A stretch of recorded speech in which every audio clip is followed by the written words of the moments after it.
मुसलसल बदतरीन कारकर्दगी की वजह से बाबर आजम 5 साल के दौरान टॉप 10 से भी बाहर हो गए। सो बाबर आजम जो हमारी प्राइड है, हमारी बैटिंग का पिलर है, वो बैटिंग का पिलर जो है वो अब टॉप 10 से निकल के बाहर आ गया। देखिए, असल चीज हम क्रिकेट अच्छी नहीं खेल रहे, हमारे बैट्समैन अच्छा नहीं खेल रहे, सेंसिबल क्रिकेट नहीं खेले, जिसकी वजह से हम क्रिकेट हार रहे हैं। If we talk about Babar, 16 innings and 21 point something average. Performance को देखते हुए रैंकिंग में भी अब डिफरेंस आया, 9वें नंबर से वो 12वें पे चले गए। देखिए, क्या कहेंगे? इसके सबसे बड़े जिम्मेदार अगर बज़ाहिर देखा जाए तो वो कोई और तो नहीं है, वो खुद है, बाबर खुद है। ये बताएं कि बाबर आजम 12वें नंबर पर आ गए टेस्ट रैंकिंग में, वो 3 नंबर पे थे और शुरू हुआ साल, एक साल में आपने अपनी क्रिकेट को अपने हाथों से नोच डाला है, हमने नहीं किया उसमें कुछ। बिल्कुल सही हुआ है। मैं तो कहता हूं ये कोई टॉप 50 में से भी निकले जिस तरह की परफॉर्मेंसेज हैं, क्योंकि इतना गंदा दौर, इतना डार्क और घटिया टाइम पाकिस्तान की क्रिकेट में कभी भी नहीं आया। ये तब आया है कि जब रिजवान खेल रहा है, बाबर खेल रहा है, शाहीन खेल रहा है। चूंकि बाबर आजम लगातार 15 इनिंग्स में 50 रन भी नहीं कर पाया आईसीसी टेस्ट रैंकिंग में, इसलिए वो टॉप 10 से बाहर हो चुके हैं। टोटल जो रैंकिंग चल रही है इस वक्त इंडिया का कब्जा है, ओडीआई में इंडिया का कब्जा है, टी20 में, टेस्ट में वो 200 नंबर पर हैं। तो ये है, ये रैंकिंग कादिर बहुत ऑथेंटिक तरीके से हो रही है जब से जेशा साहब जो है वो ओहदे पर आए हैं। नहीं, इसमें कोई चीज नहीं होती। रैंकिंग जो है वो पॉइंट्स के हिसाब से होती है, आपकी परफॉर्मेंस के हिसाब से होती है। बाबर आजम की गुज़श्ता 18-19 इनिंग्स में जो है वो परफॉर्मेंस अच्छी नहीं है, जिसकी वजह से उनकी रैंकिंग ड्रॉप हुई है।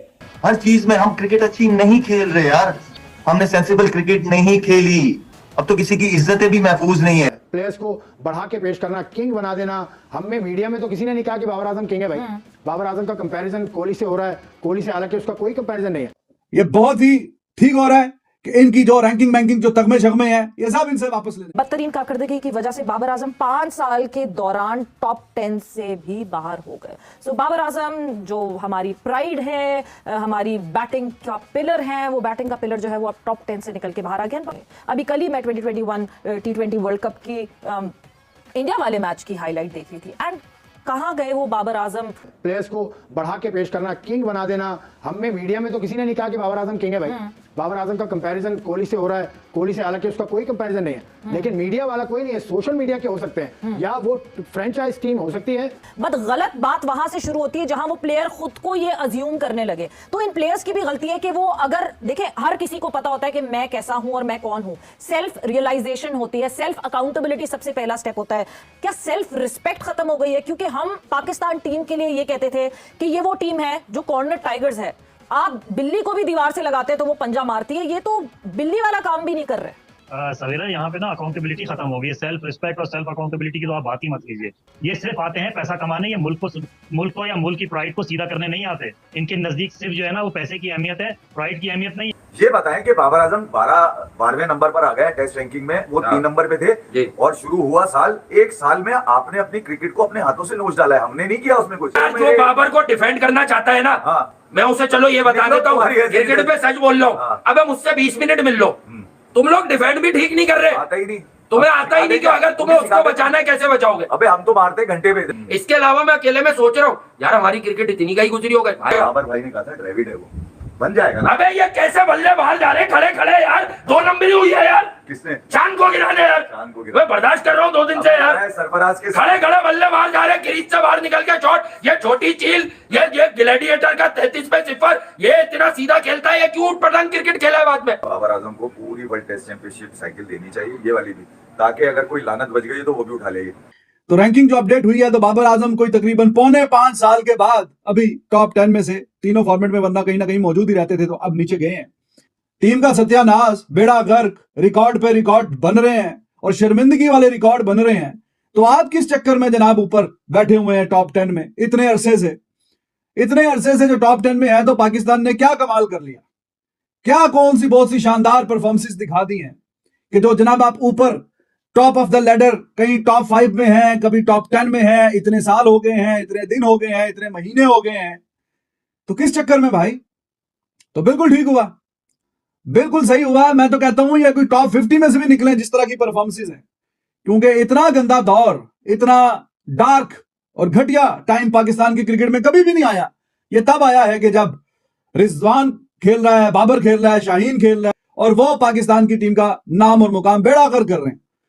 तो ये यही डिजर्व करते हैं। इंडिविजुअल ग्लोरी के लिए खेलते खेलते पाकिस्तान का पूरा सत्यानाश कर दिया। सिर्फ Babar Azam is not responsible, लेकिन चूंकि ही वाज द कैप्टन जब से ये सिलसिला स्टार्ट हुआ है, हार हार और हार, तो इसलिए बहुत ज्यादा जो ब्लेम है वो बाबर आजम को जाता है कि बाबर आजम की कप्तानी में ये सिलसिला शुरू हुआ, और अब जब कप्तानी का बर्डन नहीं है तो बैटिंग में भी कुछ नहीं हुआ, ना ऑस्ट्रेलिया में ना घर में खेलते हुए। I don't know how this ranking system ये कैसे काम करती है, क्या हिसाब किताब है इसका, एल्गोरिथम कोई अजीबोगरीब सा ही है।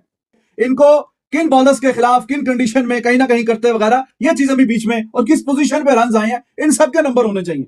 अगर इन सब के नंबर होते तो बाबर शायद के टॉप 10 में कभी मौजूद नजर ही ना आते, क्योंकि जो रन जब आ भी रहे थे तो कौन सा पाकिस्तान जीत रहा था। तो बहुत अच्छा हुआ, टीम का बेड़ा गर्क, सत्यानाश, और जब भी देखो रैंकिंग निकाल के जनाब ये कहीं ना कहीं बीच में विराजमान होते हैं। हाँ जी, रैंकिंग बड़ी शानदार है, बाबर तो बीच में मौजूद है, बाकी फिर क्या करें। तो बहुत अच्छी बात है, बेहतरीन बात है कि ये जो डार्क तरीन टाइम है पाकिस्तान की क्रिकेट का, तो उसके जिम्मेदार जो हैं, जिनकी कप्तानी में यह सिलसिला शुरू हुआ है, वो बाबर आजम है। कोई बल्ले से रन नहीं निकले, और अभी तो देखे ना इतलात भी आ रही हैं, वो मोहम्मद वसीम भी बातें कर रहा है कि जनाब बाबर आजम किसी की सुनता नहीं है, ये तो जनाब काफी स्टबन है, ऐसा है तो वैसा है। ये बहुत ही ठीक हो रहा है कि इनकी जो रैंकिंग जो तगमे शगमे हैं ये सब इनसे वापस लेने चाहिए। हाफिज साहब, if we talk about Babar, 16 innings and 21 point something average, performance को देखते हुए रैंकिंग में भी अब डिफरेंस आया, 9वें नंबर से वो 12वें पे चले गए। देखिए, क्या कहेंगे? इसके सबसे बड़े जिम्मेदार अगर बज़ाहिर देखा जाए तो वो कोई और तो नहीं है, वो खुद है, बाबर खुद है। जिक्र कर चुके हैं कि आज बाबर अगर इस मुश्किल का सामना आया, देखिए लोग विराट के साथ उसका मवाजना करते हैं ना, फॉर्म का या रन्स का, या वो 100 नहीं कर पाए, तो विराट के बारे में ये बात होती थी कि वो 100 नहीं कर पाए, लोगों को 100 का इंतजार था। उसके और पाकिस्तान की इस बाबर आजम के इस हवाले से लोग अब लोग ये भी ख्वाहिश रखते हैं, कल से लोग इसके ऊपर कर रहे हैं जी, वो वक्त जब बुरा वक्त मुश्किल वक्त उनके ऊपर था तो बाबर आजम ने सपोर्ट किया था और लिखा था जी कि ये विराट के लिए ये वक्त भी गुजर जाएगा, ठीक है, अब विराट को भी करना चाहिए। वो यार क्या मतलब बात कर रहे हैं, ये शेर, मैं शेर को नहीं खाता तो शेर मुझे भी नहीं खाएगा, ऐसे ये तो नहीं फॉर्म होता वापस आती होती है। विराट ने तो अपनी कप्तानी जब उनसे ले ली बीसीसीआई ने, तो वो उसके बाद भी बेस्ट परफॉर्मेंसेस दे रहे हैं। आप 2023 का वर्ल्ड कप देख लें, आप 2024 के T20 वर्ल्ड कप देख लें, तो आपको नजर आएगा।